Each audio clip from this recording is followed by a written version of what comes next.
বাদশাহ হারুনুর রশিদ এইবার সে তো কথা বলার সুযোগ পেয়ে গেল। ডাক দিয়ে বলতেছে, ও বাহলুল, তাহলে তুমি বলো, এই যে আমাদের হাতে দেখতেছো মদ, এই মদটা কিন্তু আঙ্গুর আর পানি দিয়েই বানানো হয়েছে। আঙ্গুর আর পানিকে অনেক দিন রোদ্রে এরকম ভাবে তাপ লাগানোর পর এই আঙ্গুরটা এই পানিটার মিশ্রণের পর জাল দেওয়ার পরে সেটা মদ হয়। তুমি তো নিজেই বলেছো আঙ্গুর খাওয়া দোষ নয়, পানি পান করাও দোষ নয়। আর আঙ্গুর পানি খাইয়ে একজন মানুষ যদি রৌদ্রে দাঁড়ায় তাপ নেয়, এটাও দোষ নয়। তাহলে মদ তো এই তিন জিনিসের সমন্বয়ের নামই, তাহলে কেন মদ খাওয়া হারাম হবে? বাহলুল আল্লাহ পাগল। বাদশাহ মনে করেছে বাহলুলকে আটকায় দিয়েছি, এইবার বাহলুল কোনো জবাব দিতে পারবে না। কিন্তু বাহলুল বলতেছে, বাদশাহ জাহাপনা, আমি আপনার প্রশ্নের জবাব পরে দেই, আগে আপনি আমার প্রশ্নের জবাব দিতে পারবেননি বলেন। কি প্রশ্ন? আমার প্রশ্ন হলো, একজন মানুষের মাথায় যদি যে মাটির ধুলা মাটি যদি কারো মাথায় রাখা হয়, সে কি ব্যথা পাবে? বাদশাহ কয়, না, মাথায় যদি ধুলা বালি রাখা হয় ব্যথা কেন পাবে? কয়, বুঝলাম, এইবার ধুলা বালি রাখার পরে ব্যথা পাবে না, হয়তো মাথাটা নোংরা হবে। বাহলুল কয়, ঠিক জবাব দিয়েছেন।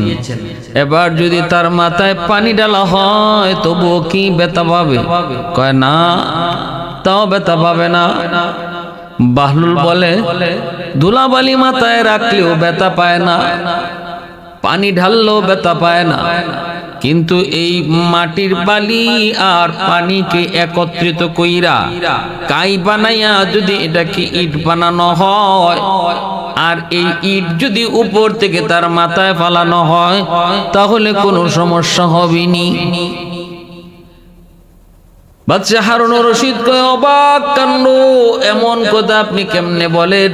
এটা তো একজন বুদ্ধিমান না পাগলও এই কথা বুঝবে, তার মাথার অস্তিত্ব থাকবে না। ইট দিয়ে যদি মাথায় আঘাত করা হয়, উপর থেকে যদি ইট ফালানো হয়, তাহলে তো তার মাথা ফেটে যাবে। বলা মাত্রই বাহলুল এবার বলতেছে, বাদশা জাহাপনা, আপনি আপনার প্রশ্নের জবাবটাই হলো আমার প্রশ্নের জবাব আপনি দা দিয়েছেন, এর দ্বারা আপনার প্রশ্নের জবাব হয়ে গেছে। কেমনে?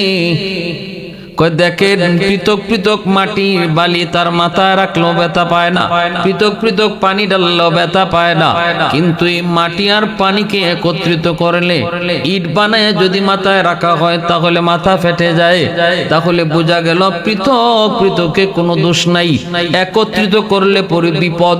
ঠিক তেমনি ভাবে খেজুর আর পানি পৃথক পৃথক যদি কেউ খায় তাহলে কোনো দোষ নাই, কিন্তু এই খেজুর আর পানিকে যদি একত্রিত কইরা আগুনে জাল দেওয়া হয় তাহলে এটা মদ হয়ে যায়।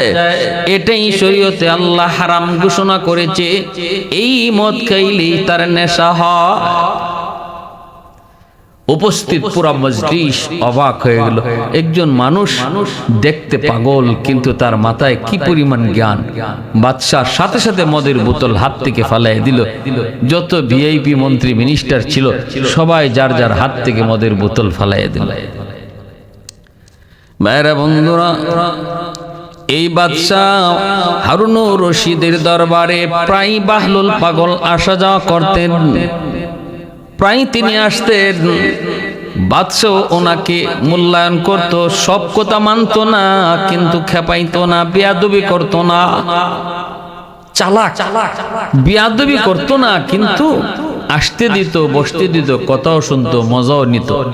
এক ভরা মজলিসের ভিতরে মন্ত্রী মিনিস্টার সব। এই অবস্থায় একদিন বাহলুল সবার সামনে খুব দ্রুত একদম বাদশার পাশের চেয়ারে এসে বসে গেছে। সবাই তো অবাক হয়ে গেছে, এত বড় একটা জরুরি মিটিং আর মজলিসের মধ্যে বাহলুল পাগল বাদশার কাছে এসে বসা। বাদশার প্রেস্টিজে লাগলো, বাদশাও খুব মর্মাহত হলো, বাদশাও খুব চিন্তায় পড়লো, এখন কি করে ইজ্জত গেছে। বাদশাহ তখন বলতেছে, বাহলুল তুমি এই মজলিসে এসে এইভাবে বসছো, ঠিক আছে, তোমার এই বসা অবস্থায় তোমার এখানেই রাখা হবে, তুমি তোমার নিজ জায়গায় বসছো, তুমি তোমার ঠিক জায়গাতেই বসছো। যদি তুমি আমার একটা প্রশ্নের জবাব দিতে পারো, আর যদি প্রশ্নের জবাব দিতে না পারো, তাহলে এই বসার অপরাধে তোমাকে একটা শাস্তি দেওয়া হবে। সেই শাস্তিটা হলো তোমার এই দাড়ি মুন্ডায়া তোমার এই গাদার উপরে সোয়ার কইরা শহর ঘোরানো হবে, প্রশ্নের জবাব যদি দিতে না পারো। আর যদি দিতে পারো, তাহলে যেই চেয়ারে বসছো চেয়ার তোমারই উপযুক্ত। ঠিক আছে, আপনার প্রশ্ন বলেন। প্রশ্ন হলো একটা গাছ। কয়টা গাছ? একটা গাছ, 12টা ডাল, 30টা করে, প্রতি ডালে 30টা করে পাতা, প্রতি পাতার এপাশ ওপাশ, এক পাশ অন্ধকার আর এক পাশ আলোকিত। বলো এটা কোন গাছ? এমন প্রশ্ন কখনো কোনোদিন মন্ত্রী মিনিস্টাররাও শুনে নাই। সবার মনের ভিতরে আশ্চর্য, সবাই তো অবাক, প্রত্যেকে শিওর হয়ে গেছে বাহলুল এইবার আটকে যাবে। এমন কোন গাছ যেই গাছ 12টা ডাল, প্রতিটা ডালের মধ্যে 30টা করে পাতা, প্রতিটা পাতার এপাশ ওপাশ অন্ধকার আর এক পাশ আলোকিত। নীরব নিস্তব্ধ, হাউজের ভিতরে কোনো কথা নাই। সবাই মনে মনে ভাবতেছে বাহলুল এইবার ধরা খেয়ে যাবে। কিন্তু বাহলুল দানা রহমতুল্লাহ আলাইহি তিনি তো সাধারণ কোনো জ্ঞানী নন রে যুবক। আল্লাহ প্রদত্ত জ্ঞান যার ভিতরে আছে, দুনিয়ার কোনো প্রশ্ন করে তারে ঠেকানো যায়। যেমন ভাবে দেখেন, ওই যে শাইখুল হাদিস আল্লামা আজিজুল হক রাহিমাহুল্লাহ আজকে দুনিয়াতে নাই। বাবরি মসজিদ ভাঙ্গার পরে যখন লং মার্চের ডাক দিলেন, সাংবাদিকরা তারে প্রশ্ন করেছিল, হুজুর আপনি এটা কি ঘোষণা দিলেন, লং মার্চ এক দেশ থেকে আরেক দেশে যাবেন? জানেননি এক দেশ থেকে আরেক দেশে যেতে হলে আইন আছে, ওই দেশের পাসপোর্ট লাগে, ওই দেশের অনুমতি লাগে। দেশের আইন অমান্য কইরা যদি আপনি অন্য দেশে যেতে যান, এটা কি রাষ্ট্রদ্রোহী নয়? এটা তো রাষ্ট্রদ্রোহিতা। কোন রাষ্ট্রের সাথে এটা কখনো হয় না। আপনি রাষ্ট্রদ্রোহী মামলায় আসামি হবেন, আপনি বেআইনি কাজ কেন করবেন? তখন শাইখুল হাদিস রহমতুল্লাহ আলাইহি সাংবাদিক মাহফুজুর রহমান, যে ইংরেজি পত্রিকার সাংবাদিক, তারা বলছিলেন, যাব না, শুনেন আপনি তো আমাকে বলতেছেন যে আমি আইন মানি না কেন? আরে আইন সবই জানি, সবই বুঝি, কিন্তু এমন এক পরিস্থিতিতে আমরা পড়ছি, কোন কাজ করলে আইন মানা হয় আর কোন কাজ করলে আইন মানা হয় না, এটা এখন আমাদের মাথায় নেই। কথাটা বুঝাইতে গেলে আপনাকে একটা এক্সাম্পল দিয়ে বুঝাইতে হয়। আপনি দরিয়া চিনেন? দরিয়া? সাংবাদিক বলে, হ্যাঁ দরিয়া তো চিনি। দরিয়ার মাঝখানে যদি কোনো নৌকা ডুবে, তাহলে যাত্রীরা এদিক সেদিক শুধু প্রাণ বাঁচাইতে সাঁতরায়। কোন দিকে সাঁতরাইলে তীর কাছে পাওয়া যাবে ওই জ্ঞানটা তখন থাকে না। সবাই প্রাণ বাঁচানোর জন্য যে যেদিক পারে ওই দিকেই সাঁতরায়, অথচ তার মাথায় তখন ওই কাজটাই করে না যে কোন দিকে সে সাঁতরাবে, কোন দিকে সাঁতরালে খুব কাছাকাছি তীর পাওয়া যাবে। কারণ বিপদ, কঠিন থেকে কঠিন বিপদ, বিপদের মুহূর্তে তখন এই সাধারণ হুঁশ থাকে না। ঠিক তেমনি আমরা এমন এক পজিশন আর সিচুয়েশনে পড়েছি, এই অবস্থায় কোন কাজ করলে আপনার দেশের আইন মানা হয় আর কোনটা করলে দেশের আইন মানা হয় না, এই অবস্থায় আমাদের এই হিতাহিত জ্ঞান নাই। আমাদের নৌকাও সাগরে ডুবে গেছে। আমরা এখন ডুবন্ত যাত্রী, সাঁতরাইতেছি। কি যা জবাব দিয়েছেন, মুহূর্তের ভিতরে সাংবাদিক লাজবাব, একদম চুপ হয়ে গেছে। ঠিক তেমনি ভাবে বাহলুল দানা রহমতুল্লাহ আলাইহি, সাধারণ জ্ঞান তো না, আল্লাহ প্রদত্ত জ্ঞান। ইনি বলতেছেন, আপনার প্রশ্ন হলো একটা গাছ, 10টা ডাল, প্রতি ডালে 30টা করে পাতা, প্রতি পাতার এক পাশ হলো আলোকিত আর এক পাশ হলো অন্ধকার। বলে হ। বাহলুল দানা বলেন, গাছটা হলো একটা বছর। জবাব দিতেছেন, একটা গাছ মানে একটা বছর, 12টা ডাল মানে 12টা মাস, এক বছরে 12টা মাস, 12 মাসে এক বছর, একটা গাছে 12টা ডাল, প্রতি মাস আবার 30 দিনে মাস। আপনি বলছেন প্রতি ডালে 30টা করে পাতা, মানে প্রতি মাসে হলো 30টা করে দিন। আবার ওই প্রতিদিন ওই এক একটা পাতার একদিক হলো অন্ধকার, আরেক দিক হলো আলো। এর অর্থ হলো দিনের এক অংশ হলো আলোকিত আর এক অংশ হলো অন্ধকার। রাত আর দিন বুঝাইছেন। প্রশ্নের জবাবটা পাওয়া মাত্রই বাদশা হারুনুর রশিদ সাথে সাথে অবাক হয়ে গেল, পুরা হাউসটা নীরব হয়ে গেল। ভাইরা বন্ধুরা, জন্য বলতেছিলাম আল্লাহ ওয়ালাদের সাথে বেয়াদবি করবা না, কারণ সাধারণ জ্ঞানে তারা ঘুরে না, সাধারণ জ্ঞানেও তারা জবাব দেয় না, জবাব দেয় আসমানি ইশারা।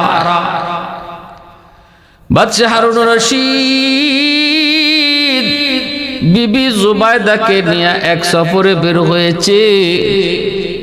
ইরাকের মরুভূমি দিয়ে যাচ্ছে, হঠাৎ করে দেখতে পেল মরুভূমিতে বালু জমায়া জমায়া। বাহলুল পাগল, তিনি ঘর বানায়। বাদশা হারুনুর রশিদ যে বলতেছে, এরে বাহলুল কি করো? কই বালু দিয়া ঘর বানাই।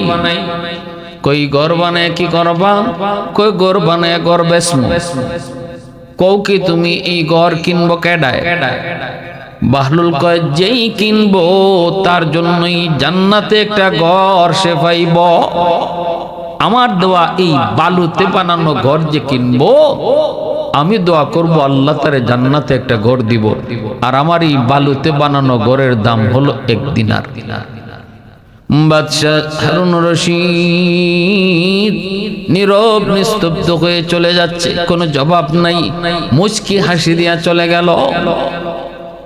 পিছনে আসতেছে হারুনুর রশিদের বিবি জুবাইদা। ওই জুবাইদা যখন আইসা দেখতেছে বাহলুল ঘর বানায়, জুবাইদা ডাক দিয়ে বলতেছে, রে বাহলুল কি করো? কই বালু দিয়া ঘর বানাই। কেন বানাও? কই ঘর বেচমু। বেচলে কি হইব? কই জান্নাতে ঘর পাইব। দাম কত তোমার এই বালুর ঘরের? কই 1 দিনার। নাও 1 দিনার। এই 1 দিনার দিয়ে জুবাইদা ঘর কিনে নিয়ে গেছে। বাইরা বন্ধুরা, ওই রাত্রে বাদশা হারুনুর রশিদ বিবিকে নিয়ে ঘুমাইলো। স্বপ্ন যুগে দেখতে পেয়েছে জান্নাত, জান্নাতের ভিতরে সে ঘুরতেছে। এত দামি একটা ঘর। ওই ঘর দেখে বাদশা বড় অবাক, এত সুন্দর। কাছে গেল, ঘরে যায় দেখে তার বিবির নাম লেখা জুবাইদা ভিলা, জান্নাতের উপরে লেখা জুবাইদা ভিলা। বাদশা হারুনুর রশিদ বিবি সাহেবের ঘর দেখে সে ঢুকতে চাইলো, সাথে সাথে গারওয়ান আটকায় দিয়া কয়, থামেন, এই ঘরে ঢুকবেন না, এটা আপনার না, এই ঘরটা তো আপনার না, এখানে কেন দাঁড়াইছেন? আপনি তাড়াতাড়ি বের হন। কয়টা তো আমার বিবির ঘর, আমার বিবির ঘরে আমি ঢুকবো, এখানে অনুমতি কিসের? বিবির ঘরে ঢুকবো, অনুমতি কিসের? এই কথা বলা মাত্রই বাদশা হারুনুর রশিদ যখন কইছে, না আমি তো আমার বিবির ঘরে ঢুকবো, দারোয়ান কয়, সাবধান, আপনি এটা বিবির ঘর কইয়া চালাইতে পারবেন না। বিবির ঘর কইয়া চালানোর দিন হলো দুনিয়া, আর এটা হলো আখেরাত। আখেরাতে কেউ কারো ঘরে ঢুকতে পারে না। আখেরাত যার ঘর সেই ঢুকবে আমলের বদৌলতে। দুনিয়ার জগতে হলো বাপের ঘরে ছেলে ঢুকে, ছেলের ঘরে বাপ ঢুকে, স্ত্রীর ঘরে স্বামী ঢুকে, স্বামীর ঘরে স্ত্রী ঢুকে। কিন্তু এখানে না, এখানে যার যার ঘরে ঢুকতে। বাদশাহ হারুন রশিদ অবাক, ঘুম ভেঙে গেল, টের পাইলেন, বুঝতে পারলেন ওই যে বাহলুলের কাছ থেকে আমার বিবি একটা ঘর কিনেছে, ওই ঘরটা কেনার কারণেই সে জান্নাতে ঘর পেয়েছে। কথা তো ঠিক, বাহলুল যা বলেছিল জান্নাতে ঘর দেবে, আমার স্ত্রী জুবাইদা তো ঘর পেয়ে গেল, কিন্তু আমি তো হতভাগা দুর্ভাগা। সকালবেলা উইটে বাদশা দ্রুত বাহলুলকে খুঁজতে লাগলো, পেয়ে গেল। ওই দিনও সে এরকম বালু দিয়া ঘর বানায়। বাদশা যায় বলতেছে, রে বাহলুল, ও বাহলুল, একটা ঘর আমি কিনতে চাই, আমাকে একটা ঘর তুমি দিবানি, আমি কিনবো। কয় ঠিক আছে, নেন, নিতে পারেন, আমি তো ঘর বানাইতেছি বিক্রি করার জন্য। কিনে যখন একদিন আর দিতে চায়, বাহলুল কয়, কি করো, মজাক করো নাকি, ঠাট্টা করো নাকি? কয় কি হইছে? কয় আমার এই একটা ঘরের দাম হলো তামাম দুনিয়ার যত সম্পদ, সব সম্পদ এক জায়গায়, আর আমার এই ঘরের দাম হলো এক জায়গায়। বাদশাহ হারুন রশিদ অবাক হয়ে বলতেছে, রে বাহলুল, তুই না গতকাল কি বললি এক দিনারের বিনিময়ে এই ঘর? বাদশাহ যখন এই কথা বলে তখনই বাহলুল কয়, রে বাদশাহ শোনো, এই এক দিনার দাম ছিল ততক্ষণ যতক্ষণ এই ঘরের প্রকৃত মূল্য তুমি জানতায় না, বুঝতায় না, তখন ছিল এই ঘরের মূল্য এক দিনার। কিন্তু এখন তুমি এসেছো যাই না শুই না দেইখা তুমি এসেছো, যার কারণে এই ঘরের দাম আর এক দিনার নয়। এখন তুমি জানি না শুনে আইছো, স্বপ্নে দেখা শুনি না তুমি আইছো, এজন্য এই ঘরের মূল্য এখন তামাম দুনিয়ার সমস্ত সম্পদ। ভাইরা বন্ধুরা, জন্য বলতেছিলাম, আল্লাহওয়ালারা সাধারণ কোনো বিষয় নয়। আমি আপনি মনে করব আল্লাহওয়ালাদের কথা অল্প, আল্লাহওয়ালাদের বিষয়টাও অল্প, কিন্তু এর রহস্য অনেক গভীর। मैं तालिब मौला हूँ मेरे इश्क निराला, मैं तालिब मौला हूँ मेरे इश्क निराला, है जुमला जहाँ जिनके तजल्ली से उजाला, है जुमला जहाँ जिनके तजल्ली से उजाला, मादर दु जहाँ गैर खुदा यार नदारम, যদি আদে খুদা হিচে দিগর কার নদারম, যদি আদে খুদা হিচে দিগর কার নদারম। বাগদাদের বহুত বড় আর একজন আল্লাহর ওলি জুনাইদ বাগদাদি, ইনি একদিন কইতেছেন, ও আমার মুরিদানেরা, তোমরা কি বাহলুলকে কোথাও পাইছনি? পাইলে আমাকে একটু বাহলুল পাগলের কাছে নিয়ে যাবানি। মুরিদানেরা কই, হুজুর আপনি এত বড় আলেম, এত বড় মুফাসসির, এত বড় মুহাদ্দিস, আপনি পাগলের খুঁজে কেন যাবেন? জুনাইদ বাগদাদি কয়, তোমরা তারে চিনো না, কিন্তু আমি ভালো করে চিনি, আমাকে তার সংবাদে নিয়ে চলো। মুরিদানরা খোঁজ করে করে নিয়ে আসলো, পেয়ে গেল মরুভূমিতে বাহলুল। আল্লাহ পাগল, আল্লাহ পাগল, আল্লাহর জন্য দেওয়ানা। ওই অবস্থায় তারা ঈসা সালাম জানাইলেন। জুনাইদ বাগদাদি সালাম দিয়া কয়, কে গো তুমি? বাহলুল পাগল কয়, আমার পরিচয় পরে নেও, আগে কও তুমি কে? কয়, আমি হলাম জুনাইদ বাগদাদি। ও আপনি শায়েখ জুনাইদ বাগদাদি, আপনি মানুষদেরকে তাফসীর করেন, ওয়াজ নসিহত করেন। ও আপনার নাম শুনেছি, অনেক শুনেছি আপনার, তো ভালো কথা। আপনি যে মানুষকে এত কোরআন হাদিসের আলোচনা শোনান, দ্বীনের কথা শোনান, ভালো, আলহামদুলিল্লাহ। কথা বলার আদব চিনেন আপনি? জুনাইদ বাগদাদি বলেন, হ্যাঁ, কথা বলার আদব তো আমি চিনি। আল্লাহ রসুলের সুন্নাহ, কথা বলার আগে বিসমিল্লাহ কইয়া আল্লাহর প্রশংসা করে কথা কওয়া শুরু করো। আমি তো এই কথা দেখি, আমি কথা বলার সময় রসুলের সুন্নাহর দিকে খেয়াল রাখি, মুক্তাদায় হাল বুঝে কথা বলি, যার যতটুকু কথা বলার যেখানে এতটুকুই বলি, এক্সেস কথা বলি না। এই সুন্নাহ অনেকগুলা কইল। তারপরে ওই বাহলুল পাগল কয়, আচ্ছা ভালো তো, আমি তো যা দেখতেছি আপনি কথা বলার আদবই জানেন না, আপনি কথা বলার আদবই জানেন না। এই কথা বইলে বাহলুল পাগল তিনি আবার রওয়ানা দিয়ে দিছে। জুনাইদ বাগদাদি তার পিছনে পিছনে ছুটলেন। পিছনে পিছনে ছুটলেন। কোন দিকে যায়? মুরিদানেরা কয় হুজুর আপনি তার পিছনে পিছনে যায়েন না। কিন্তু না, যাইতে যাইতে একটা ঝুপড়ির ভিতরে যায় বসল। জুনাইদ বাগদাদিও তার পিছনে পিছনে যায় তার কাছে কাছে যায় বসলেন। বৈশা বাহনুল এমন এক মজজুব, এমন এক আল্লাহ পাগল, কিছুক্ষণ পরই তার আগের কথা মনে থাকতো না, কার সাথে দেখা হয়েছে এটাও ইয়াদ থাকতো না, কারণ তার চিন্তা চেতনায় তো একমাত্র কে? আল্লাহ।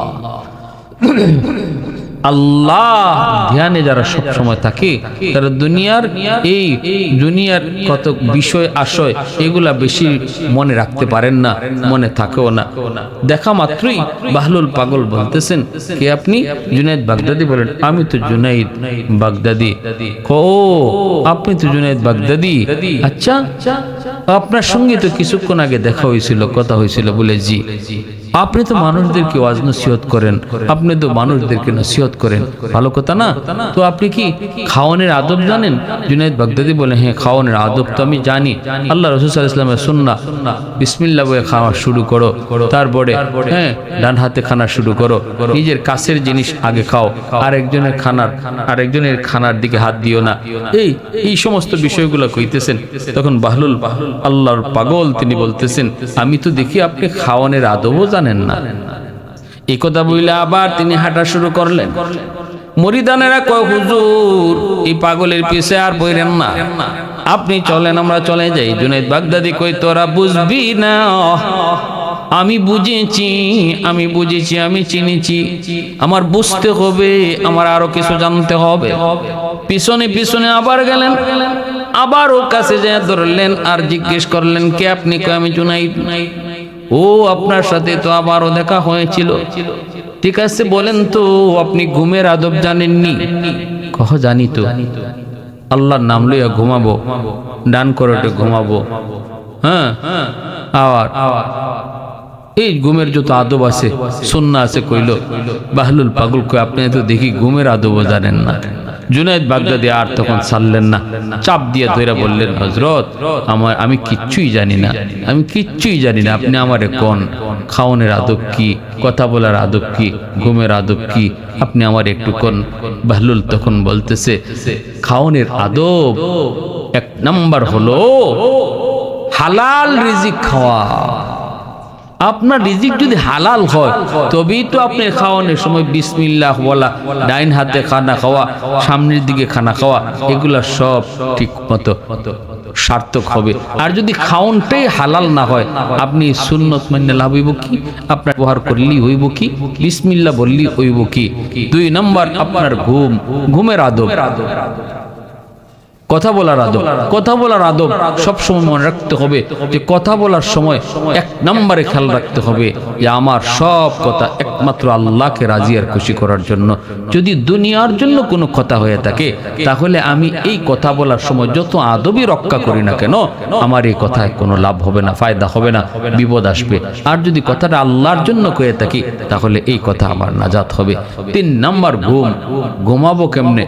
ঘুমের সময় আপনি যত আদব বলেছেন এই আদবগুলো তখনই সার্থক হবে, তখনই কার্যকর হবে যখন একজন মানুষ ঘুমাবার সময় তার দিলের ভিতরে সারাদিনে যত হিংসা বিদ্বেষ ছিল, কারোর প্রতি আক্রোশ ছিল, সব কিছু অন্তর থেকে যখন ধুয়ে মুছে পরিষ্কার করে ফেলবে, দিলটারে সাফ করে ফেলবে, তখন দিলের ভিতর যখন পরিষ্কার হয়ে যাবে, কারোর প্রতি কোনো হিংসা বিদ্বেষ থাকবে না, তখন তার ঘুমের আদব প্লাস হবে। এজন্য ঘুমের 1 নম্বর আদব হলো ঘুমানোর সময় দিলটারে একদম পরিষ্কার করা, কারোর প্রতি কোনো বিদ্বেষ না রাখা। এই কথাগুলা জুনাইদ বাগদাদির মতো আল্লাহর এত বড় বুজুর্গ, এত বড় মুহাদ্দিস, এত বড় আল্লাহওয়ালাকে শিখাইয়া গেছেন কে? কয়েকজন মাজজুব বাহলুল পাগল।